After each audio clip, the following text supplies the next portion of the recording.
আজি ৰাজ্যখনত এনেকুৱা পৰিস্থিতি আহি গ'ল যে কোনো মানুহে মুখেৰে মাত পাতিব নোৱাৰে। মুখ্যমন্ত্ৰীয়ে কৈছে যে ৰাজভৱনত কোনেও ধৰ্ণা দিব নোৱাৰে। ৰাজভৱন যদি ধৰ্ণা দিবলৈ নহয়, ৰাজভৱনত তাৰমানে অকল বিলাস কৰিবৰ কাৰণে। তাত তাৰমানে ৰজা মহাৰাজাবিলাক বসবাস কৰে, আমি প্ৰজাবিলাকে গৈ তাত মাত পাতিব নোৱাৰিম। এইখন গণতান্ত্ৰিক দেশ নহয়, এইখন হিটলাৰৰ দেশ। আমাৰ আজিৰ দিনটোৰ পাৰ কেপিটা ইনকাম এজন মানুহৰ এবছৰৰ ইনকাম হ'ল 1,35,000 টকা। আমাৰ আৰু গোৱাৰ এজন মানুহৰ ইনকাম 6,74,000 টকা। আৰু ওচৰতে আমাৰ ছিকিমৰ এজন মানুহৰ এবছৰৰ ইনকাম পাৰ কেপিটা ইনকাম হ'ল 5,87,000 টকা। আমি পাৰ কেপিটা ইনকাম বা গড় জনমনি আয়ৰ ক্ষেত্ৰত তলফালৰ পৰা 4 নম্বৰ। অথচ প্ৰধানমন্ত্ৰীয়ে কৈছিলে, নৰেন্দ্ৰ মোদী ডাঙৰীয়াই কৈছিলে যে অসমক 1 নম্বৰ কৰিবলৈ আমি আহি আছো। মুখ্যমন্ত্ৰীয়ে কৈছিলে যে আমি অসমক 1 নম্বৰ কৰিম। মুখ্যমন্ত্ৰীয়ে কৈছিলে যে আমি অসমৰ নিবনুৱা নাইকিয়া কৰি দিম। অসমত 23 লাখ নিবনুৱা আছে, এই 23 লাখ নিবনুৱা আমি 0 কৰি দিম। এজনো নিবনুৱা অসমত নাথাকে তেওঁলোকে কৈছিল। 23 লাখ নিবনুৱা গৈ এতিয়া 32 লাখ নিবনুৱা হ'ল। হিমন্ত বিশ্ব শৰ্মাই এইবাৰ বিধানসভাত কৈছে যে এই বিধানসভাৰ 32 লাখ নিবনুৱাৰ ৰেজিষ্টাৰ্ড নিবনুৱা, অনলাইন ৰেজিষ্টাৰ কৰা নিবনুৱাৰ সংখ্যা 32 লাখ। এতিয়া কৈছে যে এইটোত ভুল আছে, আমি এইটো সংখ্যাটো বদলাই দিম। অথচ তেওঁলোকৰ আমাৰ প্ৰতি তেওঁলোকৰ আছিলে যে শ্ৰেষ্ঠ অসম কৰা, ভাৰতৰ ভিতৰত শ্ৰেষ্ঠ অসম, ভাৰতৰ ভিতৰত 1 নম্বৰ অসম। 1 নম্বৰ অসমটো গৈ এতিয়া চব ক্ষেত্ৰতে তলফালৰ পৰা 1 নম্বৰ আনে।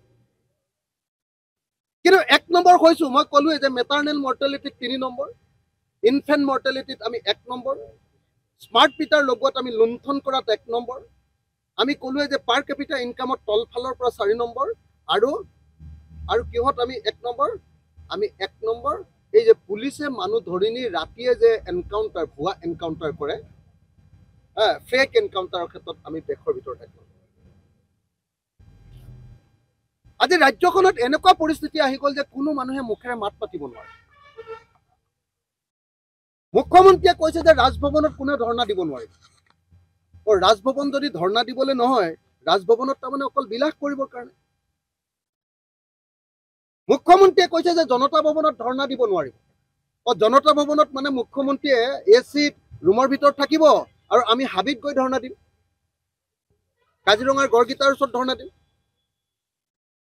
য'ত বেমাৰ হৈছে তাত দৰৱটো লগাম। হিমন্ত বিশ্ব শৰ্মাৰ চৰকাৰখনত বেমাৰটো হৈছে, এতিয়া চৰকাৰখনত যদি মলমটো লগাবলৈ লাগে, হিমন্ত বিশ্ব শৰ্মাৰ গালত খৰ হৈছে। মোৰ গালত আপুনি দৰৱ লগাই দিলে খৰটো ভাল হ'ব নেকি হিমন্ত বিশ্ব শৰ্মা? আজি জনতা ভৱনত গণ্ডগোলটো হৈছে, অসম চৰকাৰ বিজেপি চৰকাৰখনত গণ্ডগোলটো হৈছে। আজি বিজেপি চৰকাৰৰ সন্মুখত জনতা ভৱনত আমি ধৰ্ণা দিব নোৱাৰো, কৈছে যে এইটো নিষিদ্ধ।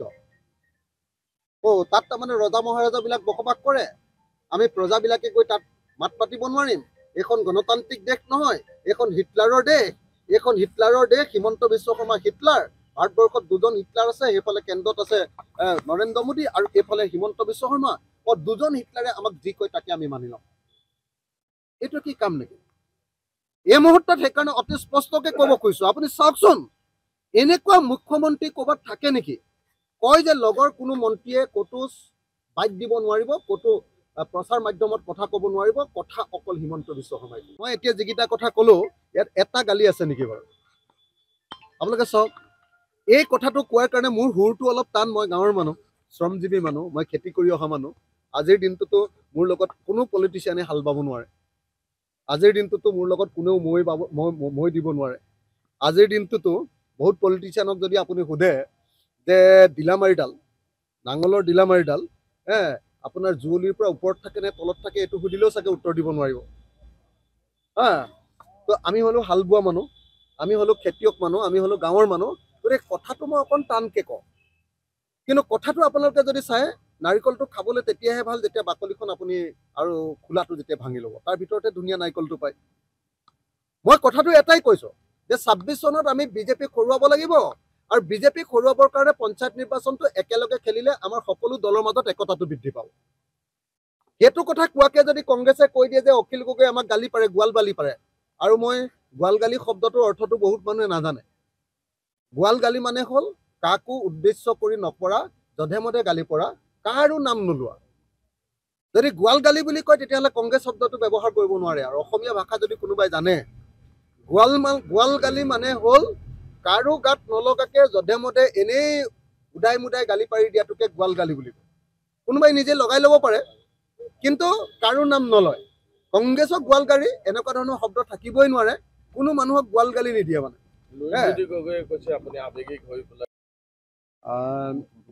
আজি আমাৰ শোণিতপুৰ জিলাৰ এটা যোগদান কাৰ্যসূচী আছে। সেই যোগদান কাৰ্যসূচীটোত বেলেগ বেলেগ দলৰ পৰা, বিশেষকৈ আম আদমি পাৰ্টিৰ পৰা যথেষ্ট সংখ্যক নেতৃবৰ্গই আজি যোগদান কৰিব। গতিকে এই কাৰ্যসূচীটোত অংশগ্ৰহণ কৰিবৰ কাৰণে মই ইয়ালৈ আহিলোঁ। আচলতে আপোনালোকে দেখিছে নৱেম্বৰ আৰু ডিচেম্বৰ মাহটোক আমি সাংগঠনিক মাহ হিচাপে ঘোষণা কৰিছিলোঁ। যোৱা নৱেম্বৰৰ 1 তাৰিখৰ পৰা আজি ডিচেম্বৰৰ 20 তাৰিখলৈকে 21 তাৰিখলৈকে মই সম্পূৰ্ণৰূপে যোৱা 2 মাহ অকল ৰাইজৰ লগত আছোঁ, ঘৰলৈ নোযোৱাকৈ অকল মানুহৰ মাজত থাকি 2026 চনত যাতে বিজেপিক আমি পৰাভূত কৰিব পাৰোঁ।